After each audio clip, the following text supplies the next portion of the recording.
So you want to learn how to make a melodic dubstep track? Well, you've come to the right place. There are many different kinds of melodic dubstep that range from older, spacious, and really ambient styles like Seven Lions, or something with a lot more dry audio signals to emphasize a melody like Virtual Riot. And whichever style you're going for, the main structuring of the tracks apply about the same, with only any real differences when it comes to how you mix the track. Also, there's something that I'm super excited to tell you guys about that I've been working on for months and...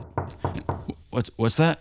Oh yeah, that's the sound of the greatest sample pack you've ever seen. None other than the EDM Production Bundle. Crazy, right? A collection of 8 professional template FLPs with over 300 samples, 150 presets for Serum, Silent, and the new free Vital VST, and so much more. It's got over 2.5 gigabytes of high-quality samples designed to help you make literally any EDM genre with drag and drop ease. There's so many awesome things inside this pack that I can't even explain it here, so if you want to learn more about it, just click the link in the description and use the code EDM at checkout and you'll get 15% off. And don't wait because this sale ends soon. So without further ado, let's get into it.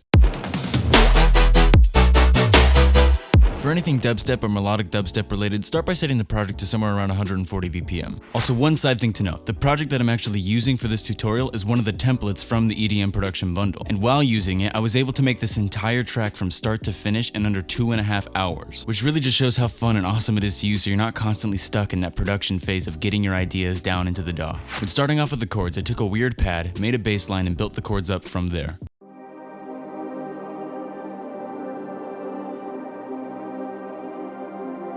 And obviously, to get that kind of generic melodic dubstep sound, you have to add a pluck.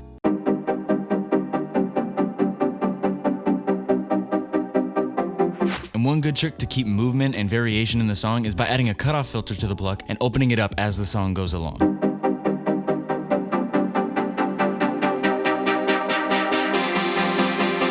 Next up, I added a pluck bass line to reinforce the chords.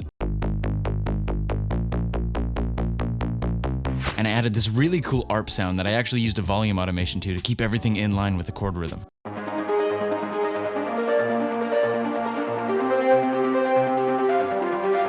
Then just start taking some effects loops, impacts, sweeps, and that sort of thing and layer them all together.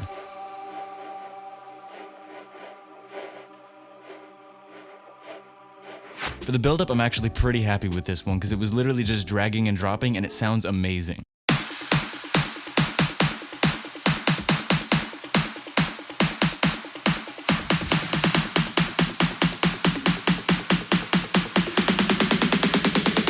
To layer and really fill out the rest of the build-up, take some more percussion, impacts, and effects loops.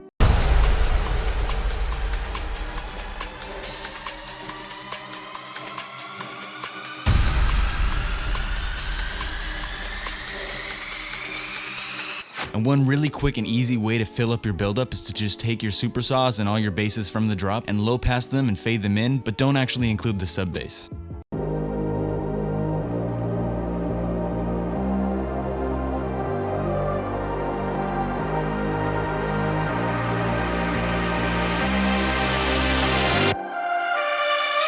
And for the second half of the song in the verse, take your drop drums and low pass them, opening up the cutoff filter as it continues towards the build-up.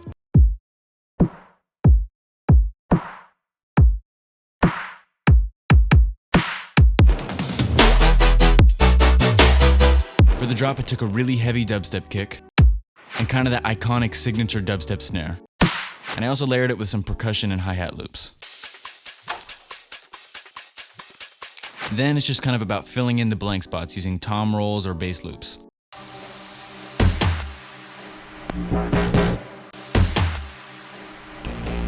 Here's a useful way on how to make really solid chord stacks. First, I started just by grabbing every layer from the chord stack tutorial and opening the text document that's in the file to see what kind of plugins and presets were used to make each layer. Then you can honestly just use the stems or make them yourself using those presets, and it sounds like this.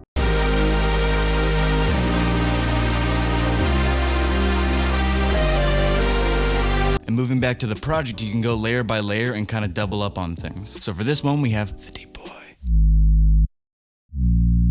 And then we have 2 more bass presets, as well as a couple more synth layers. And for post-processing, all we really added was an EQ, some reverb, sidechain, and a stereo enhancer, and that's it. For the leads, we had similar post-processing, but a lot more reverb.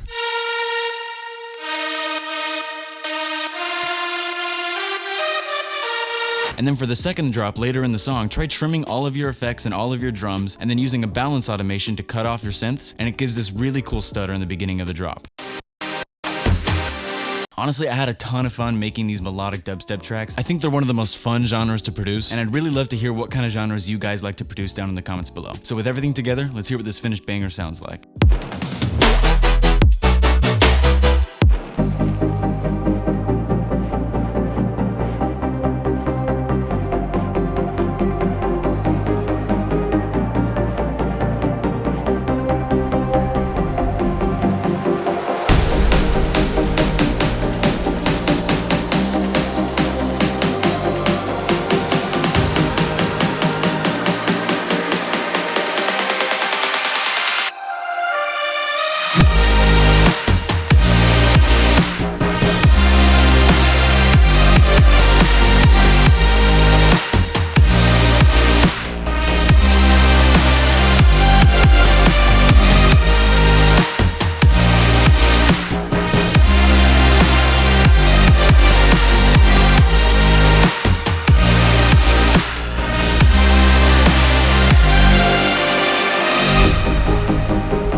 Hey everyone, thanks so much for watching. I really try and put a lot of work into these videos to make it something that you all can learn from, so if you have any questions or just need a few tips, make sure to let me know in the comments below and I'll try and answer them. And while you're down there, if you want to take a quick second to hit that subscribe button and the notification bell, it'll really help support my channel so I can keep bringing more videos like this to you. Thanks again, and cheers.